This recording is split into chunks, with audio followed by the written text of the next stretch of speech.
Sir, Thrissur ജില്ലയിലെ Vadakkanchery police station അതിർത്തിയിൽ KSU-SFI സംഘർഷം ഉണ്ടായതിനെ തുടർന്ന് KSU പ്രവർത്തകർക്ക് മാത്രം എതിരായി കേസെടുത്ത് KSUവിൻ്റെ ജില്ലാ vice president C Ganesh Attur, അതുപോലെ ഗവൺമെൻറ് കോളേജിലെ കിള്ളിമംഗലം ഗവൺമെൻറ് കോളേജിലെ unit president C Muhammad Aslam, unit ഭാരവാഹി ഒറ്റപ്പാലം കോളേജിലെ അല്ലമീൻ എന്നിവരെ വടക്കാഞ്ചേരി പോലീസ് സ്റ്റേഷനിലെ SHO UK ഷാജഹാന്റെ നേതൃത്വത്തിൽ കൊടും കുറ്റവാളികളെ പോലെ കറുത്ത തുണി കൊണ്ട് മുഖം മൂടി അണിയിച്ച് കൈ പിന്നിൽ കെട്ടി വിലങ്ങ് വെപ്പിച്ച് sir Vadakkanchery judicial first class magistrate കോടതിയിൽ ഹാജരാക്കി.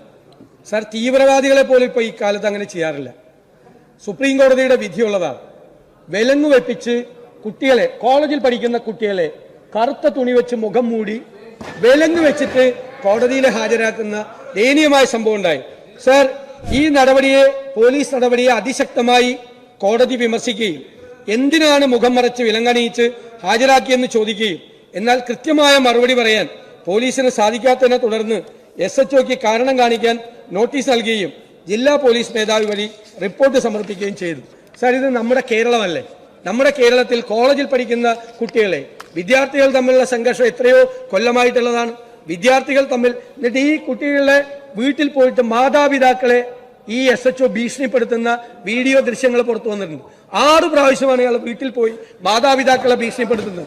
ഈ കോളേജിലുണ്ടായ കുട്ടികൾ തമ്മിലുള്ള സംഘർഷത്തിന്റെ പുറത്ത് വീടുകളിൽ, ബന്ധുവീടുകളിൽ പോയി കുന്നംകുളത്തെ കേസ് ഇവിടെ കഴിഞ്ഞ ദിവസം അവതരിപ്പിച്ചാണ്. സാർ, അന്ന് ആ കുന്നംകുളത്ത് ശുചിത്ത് മർദ്ദിക്കപ്പെടുമ്പോൾ അവിടുത്തെ SHO ആയിരുന്ന അതേ SHO ആണ് ഈ കാര്യം ചെയ്തത് എന്നത് കുറെ കൂടി ഗൗരവം അർപ്പിക്കുന്നത്. സാർ, സർക്കാർ അടിയന്തരമായ നടപടികൾ, അച്ചടക്ക നടപടികൾ, ശിക്ഷാ നടപടികൾ ഈ കേസിൽ സ്വീകരിക്കണം എന്ന് ഞങ്ങൾ ആവശ്യപ്പെടുന്നു. ബഹുമാനപ്പെട്ട